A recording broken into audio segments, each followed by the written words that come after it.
Me pensaba ahorita que este pasaje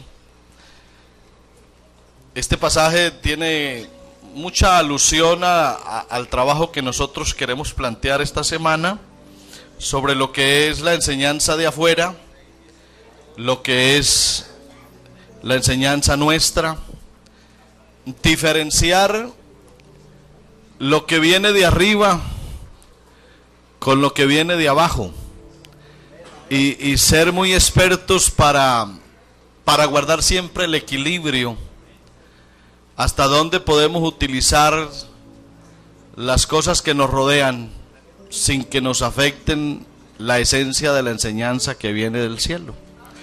Creo que el apóstol Pablo tenía eso muy claro.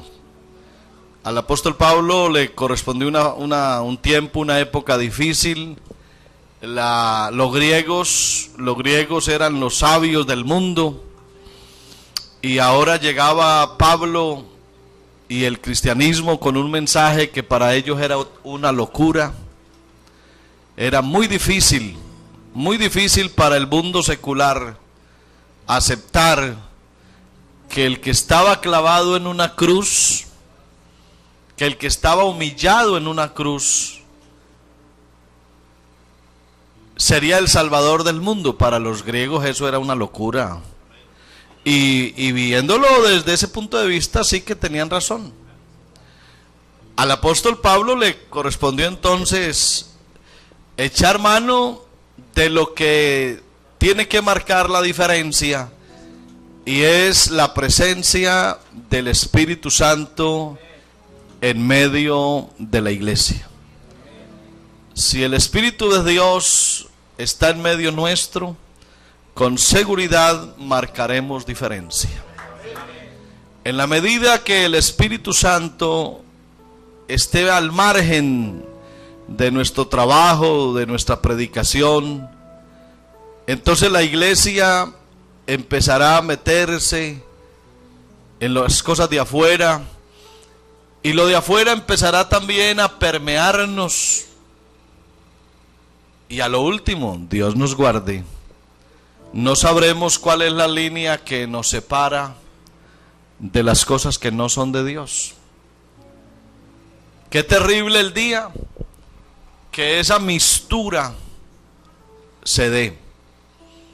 No sabemos qué es lo profano y qué es lo sagrado, qué es de Dios, qué es de los hombres, qué se puede enseñar, qué no se puede enseñar, qué se puede creer, qué no se puede creer. Todos los días nos vamos exponiendo ante ese gran desafío. ¿Será que el secularismo, entendido en el buen sentido de la palabra, o mejor en el exacto sentido de la palabra, nos afectará algún día? ¿Dejará la iglesia de ser lo que es, lo que ha sido, para transformarse en un ente más metido en el mundo sin diferenciación alguna? ¿No será que nosotros, que somos los obreros de la hora undécima, estamos llamados a mantenernos donde tenemos que estar? El apóstol Pablo dijo: sin embargo, no obstante, a pesar de estar el mundo lleno de filosofías y de ideas contrarias, diversas, sin embargo, aunque el mundo esté lleno de moralistas, de pensadores, de filósofos, nosotros hablamos sabiduría entre los que han alcanzado madurez. Y aquí es donde él marca la diferencia. Sabiduría no de este siglo, ni de los príncipes de este siglo que perecen. Va quedando claro cómo el apóstol Pablo está segurísimo que la sabiduría nuestra tiene otra génesis. tiene otro origen. Dice, hablamos sabiduría de Dios y lo hacemos en misterio. La sabiduría oculta, la cual Dios predestinó antes de los siglos para nuestra gloria, la que ninguno de los príncipes de este siglo conoció. Llámese como se llame, el pensador, el reflexivo, el historiador, el crítico, llámese como se llame, ninguno de ellos conoció la sabiduría que vino del cielo, porque si la hubieran conocido, nunca habrían crucificado al Señor de gloria. Que quede claro que el mundo, entendiendo el mundo, en este caso como la humanidad, no conoció la sabiduría de Dios. Antes bien, como está escrito, cosas que ojo no vio, ni oído oyó, ni han subido en corazón de hombre, son las que Dios ha preparado para los que le aman. Pero Dios nos las reveló a nosotros por el Espíritu. ¿Será que somos petulantes, arrogantes o prepotentes cuando decimos que tenemos ese honor, ese privilegio, esa prerrogativa de que Dios a su iglesia le reveló cosas que el mundo no conoce? ¿O podemos decirlo? Porque el Espíritu todo lo escudriña, aún lo profundo de Dios. Porque ¿quién de los hombres sabe las cosas del hombre sino el espíritu del hombre que está en él? Así tampoco nadie conoció las cosas de Dios sino el Espíritu de Dios. Y nosotros no hemos recibido el espíritu del mundo. Nosotros no hemos recibido el espíritu del secularismo. Por eso somos diferentes. Por eso hablamos distinto. Por eso pensamos distinto. Por eso actuamos distinto. Porque el espíritu que hay en el mundo no es el mismo espíritu que está en nosotros. Somos diferentes. El espíritu que proviene de Dios es el que está en esta iglesia. Para que sepamos lo que Dios nos ha concedido. Bienaventurado el que sabe lo que tiene. Bienaventurado el que estima lo que Dios le ha dado. Bienaventurado el hombre que sabe dónde está parado. Y eso de lo que sabemos, como dice el mismo texto, de lo que sabemos hablamos, y de lo que hemos visto testificamos. El mundo no nos va a entender nunca. Ni estamos esperando el gran avivamiento de las naciones. Entre otras cosas, la Biblia nunca habla de eso. El avivamiento de las naciones. Nosotros no pretendemos que el mundo nos entienda. Eso no es nuestro cometido. Nuestra única razón de ser es pregonar la sabiduría de Dios y predicar a Cristo. El mundo no nos va a entender. Esto lo hablamos, lo enseñamos, no con palabras enseñadas por sabiduría humana, sino con las que enseña el Espíritu. Por eso pretender secularizar nuestra iglesia o nuestra educación sería el más grave error que podamos cometer. Es que las cosas espirituales no se pueden mezclar con lo material. Lo que es del Espíritu de Dios no tiene nada que ver con el espíritu de afuera, que es el espíritu del secularismo. Dejémosle ese allá a los gobernantes o al mundo laico. Dejémosle eso allá a los pensadores, a los que saben afuera. Pero nosotros aquí nada sabemos sino a Cristo. Y Él es nuestro tema. Aquí nosotros hemos aprendido a acomodar lo espiritual sobre lo espiritual. La mezcla nuestra aquí con las cosas de afuera no funciona. Lo nuestro aquí tiene que ser lo espiritual sobre lo espiritual. Porque el día que mezclemos hierro con barro, la estatua se nos cae. Es que el hierro y el barro no pueden fusionarse. El hierro y el barro siempre habrá que mirarlos por aparte. O lo haces todo en barro o lo haces todo en hierro. Nosotros lo hacemos todo aquí espiritualmente y basados en lo espiritual. Pero claro, el hombre natural, dice el verso 14, no percibe, no aprecia, no valora, no entiende, no le cabe en la cabeza las cosas que son del Espíritu de Dios, porque para él son locura y no las puede entender. No las puede entender porque se han de discernir espiritualmente.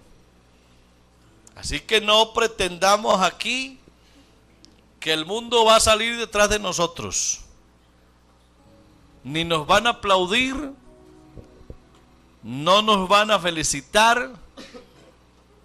Más bien, como dice algún profesor, los cristianos somos ahora especies en vías de extinción. Cuando el mundo nos ve como dinosaurios. Dinosaurios que van de paso. Chao, dinosaurio. Así nos ve el mundo secular. Como gente que ya está out, que ya cumplimos, que ya se hizo lo que se iba a hacer. Ahora Dios no está en el escenario del mundo. Primero Dios era el invitado principal en la mesa, pero ya no. Ya el mundo se hizo mayor de edad y ya dicen no necesitar a Dios para nada. Así que Dios hoy está afuera. ¿Se acuerdan cuando Jesús echó fuera de un hombre unos demonios y ellos se precipitaron al mar metidos en los cuerpos de los cerdos? ¿Y qué le dijeron a Jesús los habitantes de la región? Vete de aquí, no te queremos en nuestros contornos. Esa es la misma frase de hoy. El mundo, como los habitantes de aquella región, le están diciendo a Dios, vete de aquí, no te queremos. Incluso el debate sobre si Dios existe o no existe, sobre el ateísmo o el agnosticismo, eso ya no es objeto de mucha discusión. Ya no es si Dios existe o no existe, sencillamente no necesitamos a Dios para nada. Y por eso es que hay que sacarlo de las aulas de clase. Y por eso hay que sacar el nombre de Dios de la constitución política. Y por eso es que no se debe invocar el nombre de ningún Dios en ningún lado. Porque definitivamente el mundo no quiere a Dios. Pero nosotros, que somos espirituales, juzgamos todas las cosas. ¿A nosotros quién nos va a juzgar? Solo Dios. Porque ¿quién conoció la mente del Señor? ¿Quién le instruirá? Mas nosotros tenemos la mente de Cristo. A su nombre sea la gloria. Con estas palabras quiero dejar establecido nuestro gran encuentro de líderes de educación cristiana de nuestra preciosa Iglesia Pentecostal Unida de Colombia. En mi calidad de miembro del Honorable Consistorio de Ancianos y director general del Departamento de Educación Cristiana, dejo establecido este gran encuentro y que la bendición de Dios esté con nosotros en estos 2 días.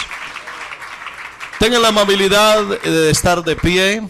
Vamos a invocar el nombre glorioso del Señor y vamos a pedirle a Él que su Espíritu se mueva en medio nuestro y que salgamos de aquí enriquecidos para enriquecer a tanta gente. Tenemos aquí representación de todo el país y se ha hecho un esfuerzo monetario, presupuestal. Se han estrechado algunos rubros para ayudarle a usted a venir, porque allá en su distrito hay mucha gente que está esperando qué lleva usted de acá. La idea, hermano y hermana, es que usted al venir aproveche al máximo, enriquézcase muchísimo en estos 2 días y medio que estaremos acá, porque allá hay gente que lo está esperando. Hay una cantidad de maestros de escuela dominical esperando a ver qué pasó aquí. Hay una cantidad de docentes del Instituto Bíblico que también se quedaron esperando qué se dijo acá. Hay unos muchachos que son músicos, que son cantantes, y están esperando alguna directriz nuestra. Que Dios nos ayude, que su Espíritu Santo nos guíe para que todo lo que aquí se haga redunde en bendición de nuestra hermosa iglesia. Usted y yo, hermanos, no somos sino vasijas de barro. Y aquí lo importante no es ni usted ni yo, sino lo que hay dentro de nosotros. Lo que importa no es la vasija, es el contenido. Y aquí el Espíritu de Dios está con nosotros. Yo te invito a que levantes tus manos al cielo, a que le des gracias a Dios, porque es un privilegio muy grande estar aquí. Oh Dios, gracias por tu gran bendición, por tu gran bondad, por lo que tú eres, oh Dios, para nosotros y para esta hermosa iglesia. Iglesia preciosa que compraste a precio de sangre. Oh Señor, derrama tu bendición sobre nosotros. Aquí hay un auditorio excelso de hombres y mujeres que te aman y que te sirven con un gran sentido de pertenencia por esta iglesia preciosa. Derrama de tu Espíritu Santo, tu sabiduría, oh Dios, llegue a nuestro corazón. Enriquécenos con tu consejo, con tu palabra, con tu exhortación. Corrígenos si estamos equivocados. Oh Dios, afírmanos, confírmanos, establécenos. Llénanos cada día de tu poder, de tu autoridad, de tu gracia. Que podamos ir a nuestras regiones y llevar este gran mensaje y decirle a nuestra gente. Gloria al Señor. Saludo especial a tan amable auditorio esta mañana, a nuestro hermano Héctor Betancourt, director nacional de Educación Cristiana, miembro del Honorable Consistorio de Ancianos, al hermano Eduardo Forero, gerente de la Fundación de Educación Cristiana Pentecostal, a mis compañeros los directores y subdirectores de cada área, a ustedes hermanos también, un saludo muy especial. Ustedes que son los asesores de educación cristiana en cada distrito. Bueno, gracias al Señor porque nos permite esta mañana hablar de este tema como bastante controvertido y que se presta para hacer controversia, ¿no? Se presta para hacerse uno a un lado o al otro lado, a una orilla o a otra orilla y colocar puntos de vista bien distantes, pero esta mañana no es la idea, realmente no es la idea. Queremos primero que todo pues definir los términos secular, secularización, secularismo, poner de presente pues de lo que realmente suponemos o lo que es la definición propia de las cosas. Quiero invitar al hermano que nos maneja el videobin para que pase la siguiente diapositiva. Vamos a hablar entonces de secular. La palabra secular como tal es un vocablo que se deriva del latín seculare, que implica siglo o mundo. De ahí que cuando habla uno del secularismo o de la educación secular, se refiere mucho o tiene una tendencia muy profunda hacia lo mundano.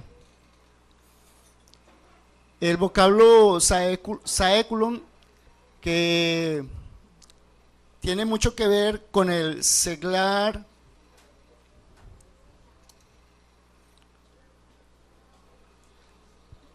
se usa más como para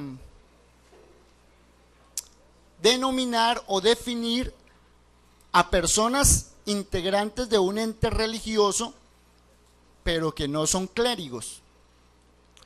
Entonces ahí comienza a abrirse los grupos pertenecientes al ente religioso entre clérigos y laicos. Esos términos entonces comienzan a tener otro matiz. En fin, la palabra secular nos habla pues de una independencia del poder político y el poder eclesiástico. Cuando hablamos de secularismo, estamos hablando de una independencia total de esas dos entidades. Nos invita también a que tengamos una pérdida de influencia de la religión en la cultura. Y nos ofrece una autonomía de la sociedad en general y de sus instituciones. Podemos decir muchísimas cosas acerca de lo que es secular, pero realmente todo radica es que la sociedad en sí estuvo muy sometida a entes religiosos y eso obligó a que alguien en algún momento comenzara a pensar en que eso no podía seguir así. Y se comenzó a pensar entonces en la secularización. Vamos con el siguiente slide, hermano. Hablando un poquito de la historia política y de la ideología de la secularización, no podemos realmente definir un momento preciso en que comenzó a funcionar el secularismo. Todo fue como muy progresivo. En un momento dado no podemos decir a partir de tal fecha. Por el contrario, la situación tan pesada en el mundo, en la sociedad, hizo que se despertaran pensadores, escritores, analistas en diversos puntos del mundo y comenzara a pensarse entonces en separar, en quitar la autonomía de los entes religiosos. Vamos a ser bastante claros. Con la hegemonía de la religión católica a nivel mundial y con todos sus desmanes y aquello de la Inquisición y la manipulación de las entidades educativas, la manipulación de la salud, de la parte de los hogares de bienestar, de la economía de los pueblos, su corrupción, su alta corrupción generalizada, hace de que el pensamiento de los ilustres o de quienes participaron en la ilustración, entonces dijeran, necesitamos independizar eso, necesitamos sacar eso. La secularización entonces es a raíz de eso, de la hegemonía de la religión católica, podemos también decir de la religión musulmán sobre los pueblos, y cómo ellos hacen un matrimonio ahí con el poder político y cómo ellos entonces manejan el mundo a su acomodo. Esa es en principio la idea de motivar a las gentes y decirle, oiga, usted no depende solo de la religión, usted también tiene una capacidad autónoma de pensamiento, usted también puede analizar, usted también puede definir, usted también puede presentarse. Ese movimiento de la ilustración francesa y alemana tiene sus inicios en el siglo XVII.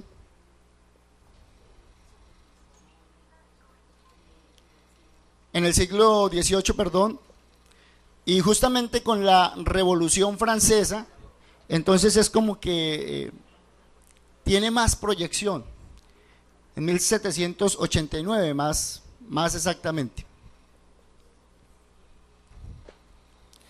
Vamos con el siguiente, por favor.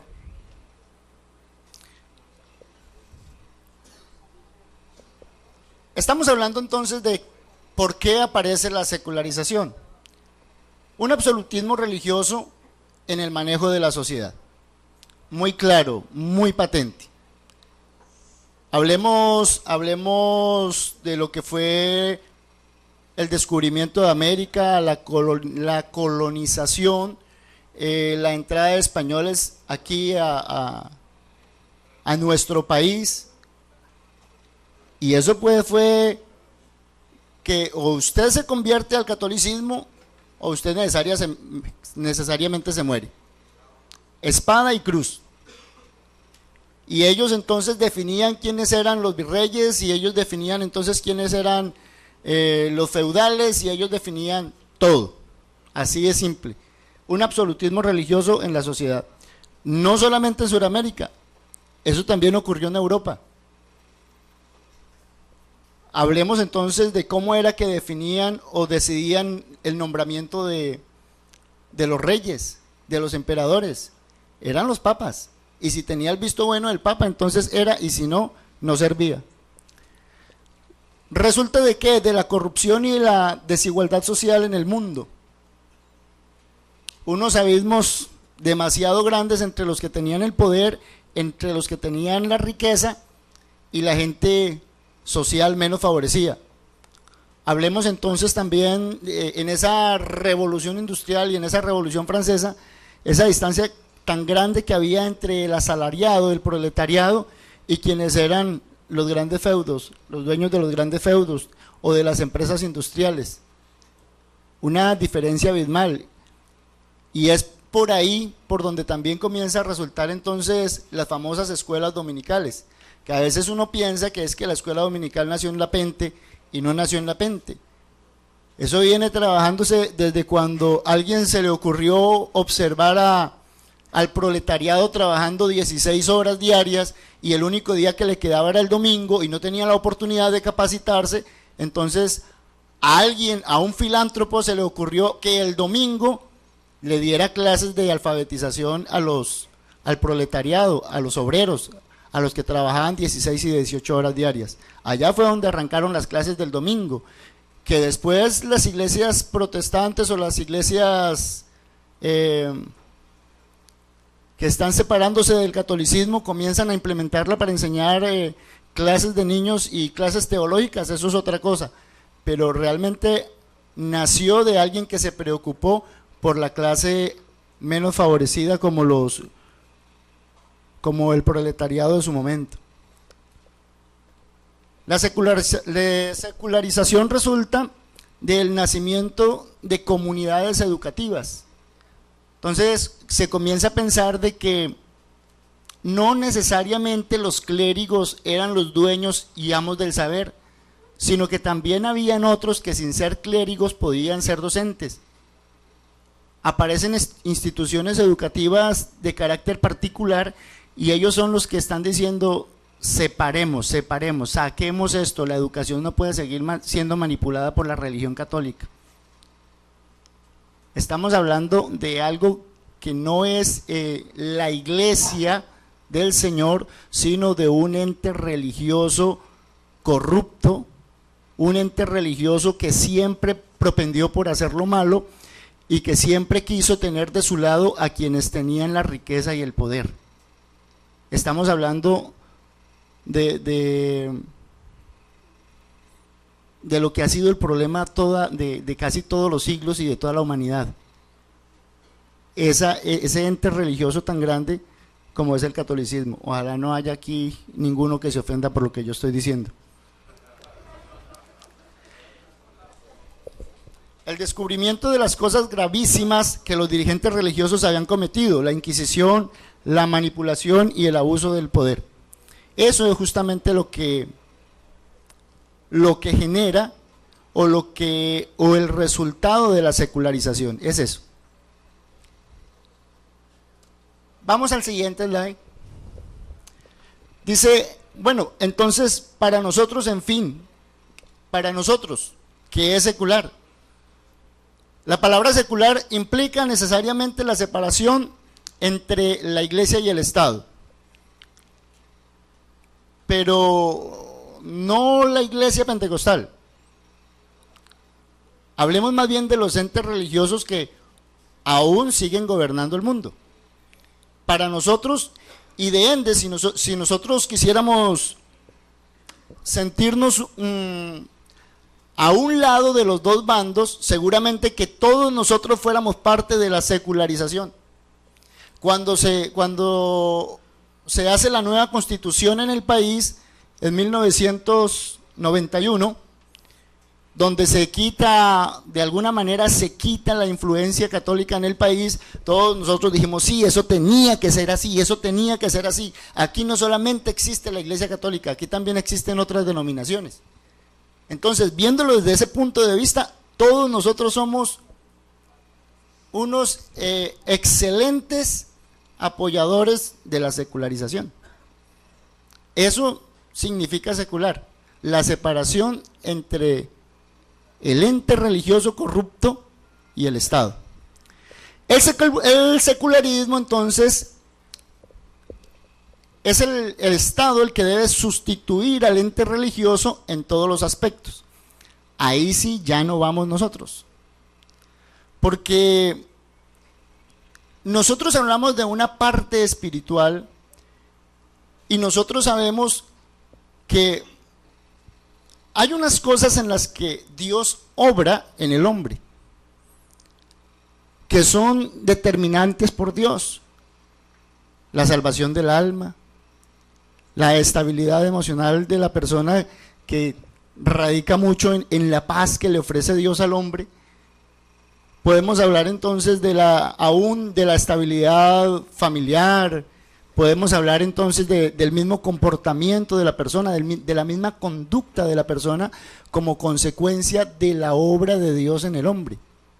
Entonces nosotros no podemos decir que estamos empujando a un secularismo, porque no estamos diciendo que el Estado, no estamos diciendo que la ilustración, que el enciclopedismo sea lo que reemplace la obra de Dios en la vida del hombre, en ningún momento. Nosotros de alguna manera estamos diciendo es que si había un ente religioso corrupto, este debía ser separado del manejo del poder y de las sociedades. Eso es lo que estábamos hablando desde un comienzo, hablando pues de lo que es lo secular. El secularismo, que ya es un poco más exagerado, donde se invita más bien al ateísmo, donde se invita más bien a reemplazar la obra de Dios en la vida de la persona, ahí ya no vamos nosotros. Educación secular, entonces, en el Departamento de Educación Cristiana de la Iglesia Pentecostal, ¿qué propende o qué quiere? Pues realmente lo que se quiere es establecer procesos de enseñanza que, basados en la razón, el intelecto y la investigación, proponen preparar al individuo para que se adapte a su contexto. Educación secular no quiere en ningún momento sacar a nadie del contexto. O bueno, nosotros como educadores cristianos que hemos de pronto tenido la oportunidad de tener una capacitación un poco más profunda o elevada, no sé cómo lo quiera llamar usted, en ningún momento queremos que nuestras nuevas generaciones salgan del contexto. ¿Cuál es el contexto? Nuestra vida depende de Dios. Ese es el contexto. Nosotros creemos, Jesucristo es Dios. Nosotros creemos, el que comete el pecado, esclavo es el pecado. El pecador no va a poder entrar en el reino de los cielos. Nosotros entonces invitamos para que la gente se deje transformar la vida, tenga una vida nueva en Cristo Jesús. Ese es el contexto. Sobre ese contexto, nosotros comenzamos a construir la educación o la capacitación. Esa es la idea.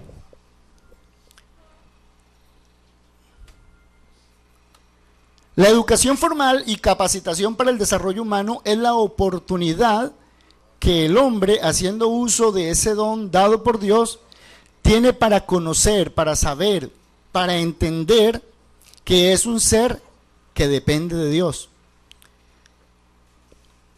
A veces nosotros nos marginamos o nos quitamos o castramos más bien el derecho de pensar o el derecho a pensar. Entonces, si alguien cuestiona algo, nosotros decimos, es que ya se está secularizando. No. Hay algo que a nosotros nos diferencia justamente de los demás seres vivos, y es justamente la capacidad de razonar. Ni siquiera el Señor quitó esa capacidad. Por el contrario, lo que dice es que Él creó al hombre, ¿cierto? Y le dio un libre albedrío para que el hombre razonara. Y es que mire que además el Señor no impuso que se le siguiera, no lo impuso como obligación, es si usted quiere. El que quiera venir, el que quiera venir. Y de alguna manera nos exige o nos pide a nosotros que mostremos el Evangelio para que la gente se enamore y siga al Señor por amor, no por imposición. Entonces, el derecho a razonar, el derecho a pensar es algo que todos nosotros tenemos. El derecho a ver las cosas de manera distinta es algo a lo que nosotros tenemos que propender, como tener una mentalidad abierta, no abierta al pecado. No es abierta al pecado, ni la educación que invita a la capacitación quiere llevar a la gente a que todo lo vea normal, pasivo, en el que no hay pecado. No es eso, no es eso. Lo que queremos es que a través de las Escrituras, a través de lo que ha sucedido, a través de la historia, a través del comportamiento mismo, nosotros aprendamos a pensar, desarrollemos un intelecto y podamos entender, Jesús es Dios, el Señor Jesús nos da la oportunidad de ser mejores. Y esto que hemos abierto el entendimiento, entonces aprendemos a amar mejor al Señor, más al Señor. ¿Cuál es la idea? Trabajar las nuevas generaciones en el contexto. Veamos el siguiente slide, hermano Alberto. Efectos de la secularización. Sin duda que vamos a hablar de la educación secular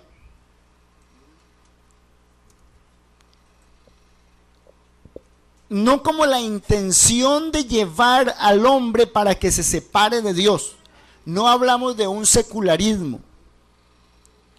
No estamos hablando de que como la capacitación hace que el hombre tenga una autoconfianza, entonces se olvide de colocar su confianza en Dios. No queremos llegar hasta allá. Lo que nosotros queremos es permitir y mostrarle a la gente que en su contexto se puede ser mejor. Hay un factor cultural que es la adaptación de las nuevas generaciones a la sociedad en su contexto. El hombre implementó la educación. La necesidad de la sociedad implementó la educación, porque no se podía permitir que las nuevas generaciones cometieran los errores que cometieron los antepasados. Entonces, cuando alguien descubrió el fuego, ese transmitió a su nueva generación y le dice: hombre, aquí así se hace el fuego. Cuando ya vino el otro que descubrió la rueda, entonces dijo: no se complique la vida, haga un sistema de ruedas, un sistema de ejes que pueda hacer un desplazamiento más rápido. Y cuando ya el otro se descubrió el avión o la oportunidad de, a una velocidad y con un área superficial bastante amplia, poder sostener un peso en el aire, entonces esa educación se transmitió. ¿Qué es la idea? Que la nueva generación se apropie de lo que se ha venido descubriendo atrás. ¿Nosotros qué hemos descubierto? Nosotros lo que hemos descubierto es que en el Señor se vive mejor.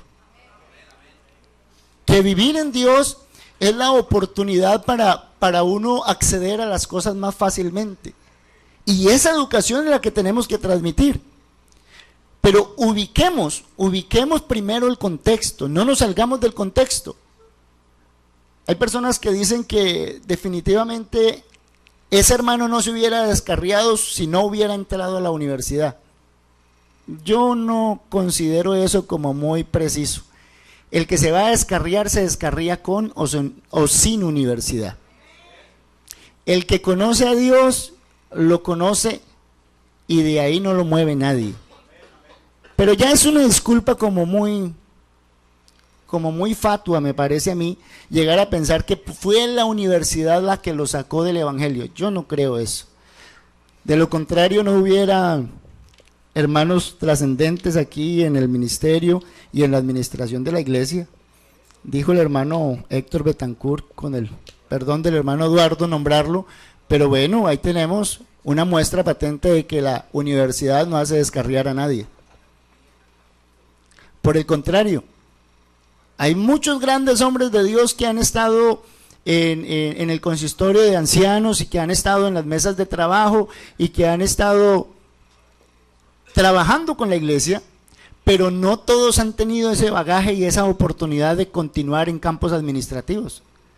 Hay pastores que lo han intentado y un día dicen: no, definitivamente no puedo, yo de administración no sé. Y han tenido que dejarle el turno a los que han tenido una capacitación en contaduría, en economía, en contabilidad, en derecho, en ingeniería, porque su preparación intelectual les ha permitido meterse, involucrarse en la administración de la iglesia. Entonces, ese factor cultural es una de las ventajas que ofrece la capacitación.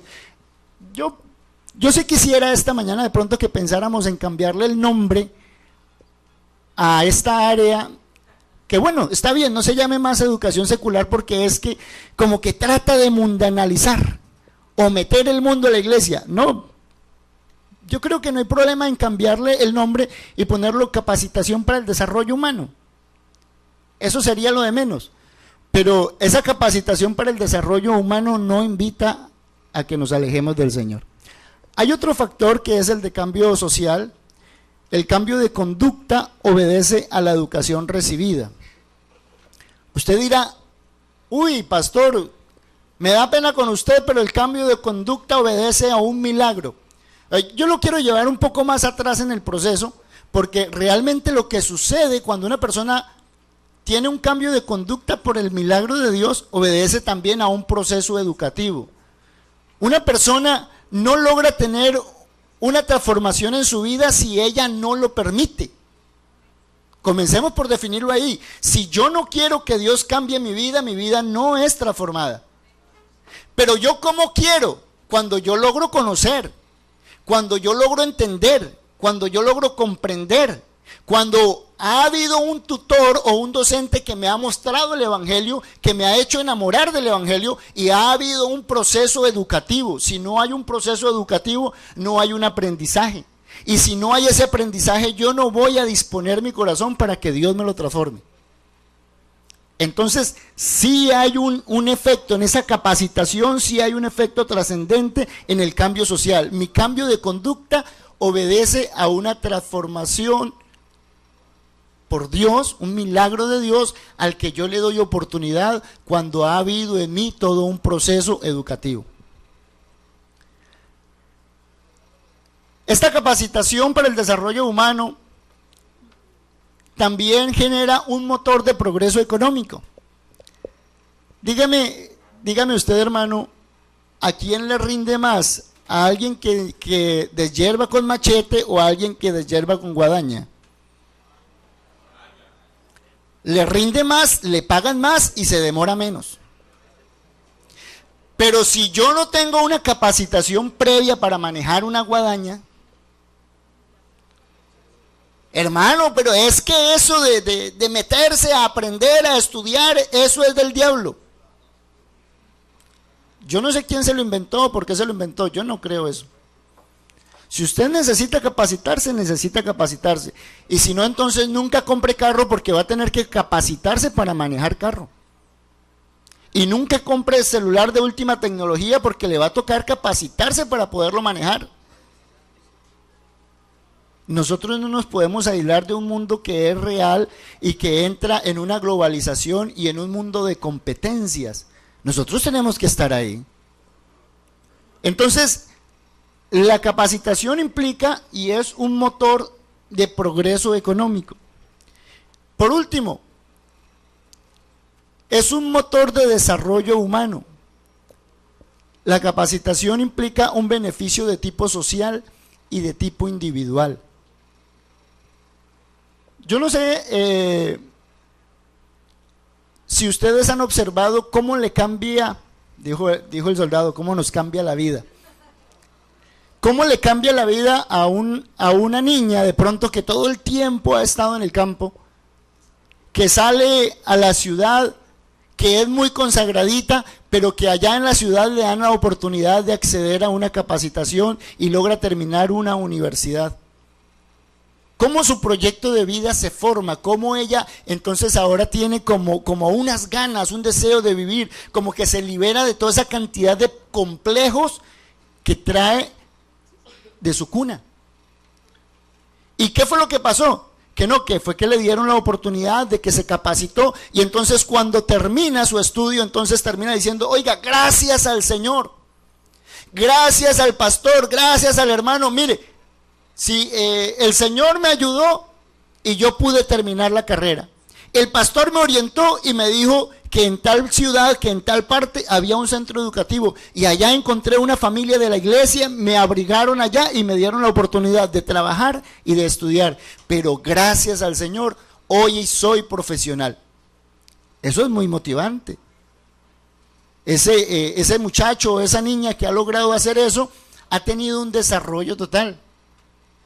Ha modelado y ha tenido un éxito en su proyecto de vida.